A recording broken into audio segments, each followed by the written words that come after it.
अस्सलामुअलैकुम। आज मैं बनाने जा रही हूँ पेशावरी चपली कबाब। इसके लिए मैंने लेना है बीफ का कीमा, आधा किलो के करीब मैंने लिया है। ये ज़रा मोटा था तो मैंने इसको दोबारा से चॉपर में डाल के पीस लिया है। उसके बाद मैं इसमें डालूँगी प्याज, 2 बड़े साइज़ के, उसको मैंने काट लिया है, वो मैं इसमें ऐड कर दूँगी।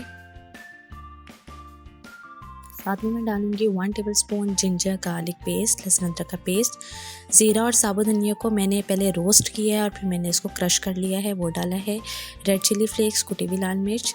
नमक मैंने ले लिया है 1 टेबलस्पून, आप अपने जायके के मुताबिक डाल सकते हैं। काली मिर्चें 1 टीस्पून ऐड किया है।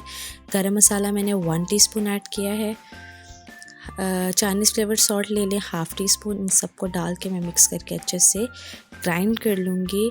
इसमें मैंने ग्रीन चिलीज़ भी ऐड की थी, वो मुझसे स्किप हो गया। ग्रीन चिलीज़ भी मैंने इसमें ऐड कर दी हैं और इसको हम अच्छे से इस तरह से देखिए हमारा मिक्सचर जो है वो रेडी है।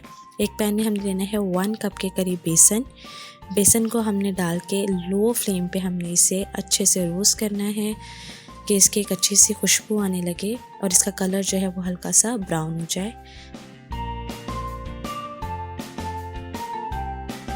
ये देखिए हमारा बेसन रेडी है। अब हमने इसको ठंडा होने देना है। तब तक हम लेमन का जूस मैंने ले लिया है, वो मैं इसमें ऐड करूँगी। और बेसन जब ठंडा हो जाए, गर्म बेसन नहीं डालिएगा, ठंडा हो जाए तो हमने इसमें बेसन अपना ऐड कर देना है और इसको अच्छे से हम बहुत अच्छे से मिक्स कर लेंगे ताकि ये रुक जाए। आप इसमें अंडा भी ऐड कर सकते हैं, बट मैंने सिर्फ जस्ट बेसन ऐड किया है इसमें। अब मैं इस तरह से इसके पतले पतले से कबाब बना लूँगी। बहुत ही मज़े के बनते हैं, बिल्कुल बाज़ार जैसे बनते हैं। बस हर स्टेप को फॉलो कीजिएगा, कुछ स्किप नहीं करना, तो फिर आपके बिल्कुल बाज़ार जैसे बनेंगे। इस तरह से हमने टमाटर मैंने स्लाइस में कट कर लिए थे, ये भी ऑप्शन है, अगर आप लगाना चाहें तो लगा सकते हैं। मैंने इसके बीच में क्रश नहीं किए, ग्राइंड नहीं किए, क्योंकि वो फिर पानी छोड़ देते हैं, तो इसलिए मैंने टमाटर को अलग से स्लाइस में कट करके इस तरह कबाब के बीच में लगा दिया है।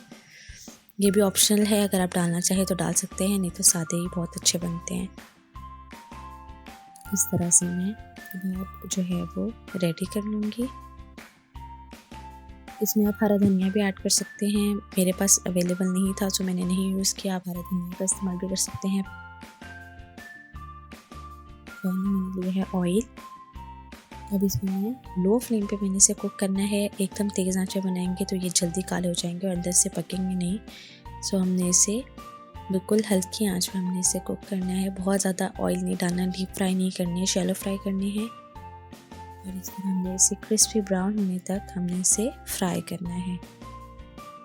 जब इसका ये कलर आ जाएगा, दोनों साइड से आपने इसे कुक करना है। तो लीजिए हमारे मज़ेदार से बीफ पेशावरी चपली कबाब तैयार हैं। गरम गरम रोटी के साथ खाएं, बहुत ही अच्छे बनते हैं। ईद स्पेशल रेसिपी ईद पे ज़रूर बनाएं और इसे ज़रूर ट्राई करें। और मेरे चैनल को सब्सक्राइब करें, लाइक करें और शेयर करें।